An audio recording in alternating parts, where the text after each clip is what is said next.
This chimpanzee escaped his cage so many times that the zoo eventually gave him a nickname.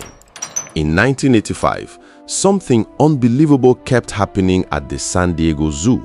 An orangutan was escaping his enclosure. His name was Ken Allen. But Ken wasn't trying to flee the zoo. He wasn't running toward the gates. He would simply get out and wander around.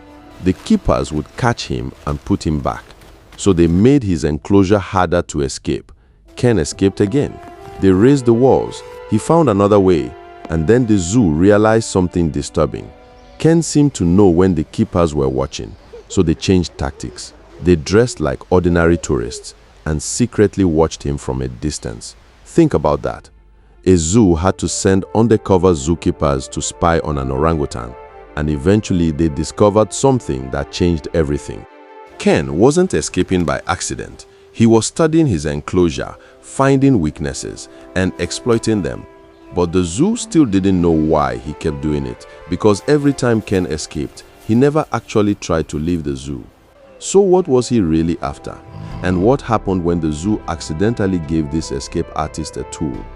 That's where Ken Allen's story gets even crazier. The zoo thought they had Ken Allen figured out. They were wrong. After Ken escaped twice, the keepers started watching him closely. But Ken had figured something out too. Whenever a uniformed keeper was nearby, he wouldn't try anything. So the zoo went undercover. Keepers dressed like ordinary tourists, shorts, sunglasses, cameras, anything to make Ken think they were just visitors. And eventually, it worked. One keeper watched from behind some rocks as Ken moved toward the back of his enclosure. Then Ken started climbing, not like a normal animal. He pressed his hands against one wall, his feet against the other, and slowly walked his way upward. The keeper had finally discovered Ken's secret. But there was another problem. Ken had already found something even more useful than a foothold. A worker had accidentally left a crowbar inside the enclosure. Ken grabbed it, and instead of simply playing with it, he gave it to another orangutan. Her name was Vicky. She used the crowbar to try prying open a window. The zoo wasn't dealing with an animal that simply escaped. They were dealing with an escape artist who was learning, and now they knew they had a much bigger problem.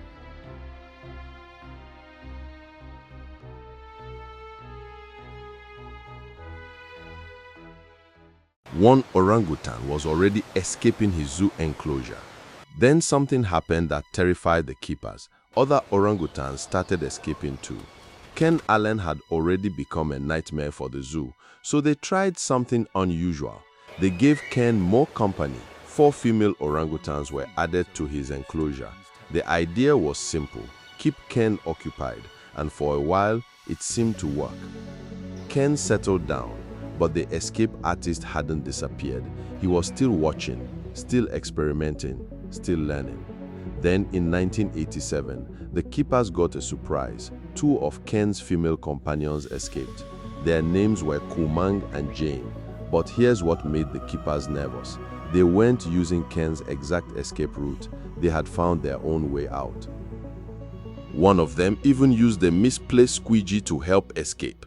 Suddenly, the zoo had more than one Houdini. And that raised a terrifying question. Was Ken teaching them? The zoo couldn't prove it, but something had clearly changed. Ken's escape tricks were no longer just his own. His enclosure had become a classroom, and the students were starting to pass the test. So the zoo decided to do something drastic. They would make the enclosure impossible to escape from. But Ken Allen had already beaten walls. He had beaten barriers. He had beaten surveillance. Now the zoo was about to discover just how far they would have to go to beat Ken. The zoo spent $40,000 making Ken Allen's enclosure harder to escape. And this time, they were taking no chances. Ken had already escaped. Then Kumang and Jane escaped too. So the zoo decided to attack the problem from every angle. They brought in professional rock climbers. Their job was to inspect the enclosure the way an orangutan would. Every wall, every crack, every possible handhold, every possible foothold. Because if a human climber could use it, Ken might be able to use it too. The zoo began removing anything that could help an orangutan climb. They reinforced the enclosure, they eliminated possible footholds, they made the surfaces harder to grip, and they spent tens of thousands of dollars trying to make the enclosure escape-proof. Then something strange happened. Ken stopped escaping. It seemed like the zoo had finally beaten him. The hairy Houdini had finally met his match. But there was still one problem. Kumang, Ken's female companion, kept testing the enclosure, and in 1988 she escaped again, then again, and again until November 7th. Kumang escaped for the fourth time. She had now surpassed Ken's escape record. Think about that. The zoo had spent thousands of dollars trying to stop one escape artist, and another orangutan was breaking his record. But by then, Ken Allen was no longer just a problem for the zoo. He had become famous. People came to the San Diego Zoo just to see him. He even had his own fan club. They called themselves the Orang Gang. Ken became so popular that the zoo sold t-shirts and bumper stickers featuring him. Some even carried the words, "Free Ken Allen." His escapes had turned him into a celebrity, and strangely, Ken seemed to enjoy the attention. He wasn't a violent animal. He didn't run away from the zoo. He would escape, wander around, and eventually allow the keepers to lead him back inside. The escape was the game, and Ken seemed to love the challenge, but eventually, the escape stopped. Ken grew older, the crowds kept coming, and the hairy Houdini became one of the most beloved animals at the zoo.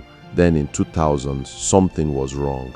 Ken began losing his appetite. He became listless, and he started coughing. Veterinarians discovered that he had B-cell lymphoma, an aggressive form of cancer. There was little hope that he would recover. So on December 1st, 2000, at just 29 years old, Ken Allen was euthanized to end his suffering, but his fans didn't simply walk away. Members of the Orang Gang gathered outside his enclosure. They held a vigil for him. The animal who had once made zookeepers chase him through the grounds was now being mourned like a celebrity. Ken Allen was gone. But his legend wasn't, because he had done something almost impossible. He turned escaping from a zoo into a story people around the world would never forget. He wasn't just an orangutan who escaped, he was the hairy Houdini. And for years, the zoo wasn't just trying to keep Ken inside, it was trying to outsmart him.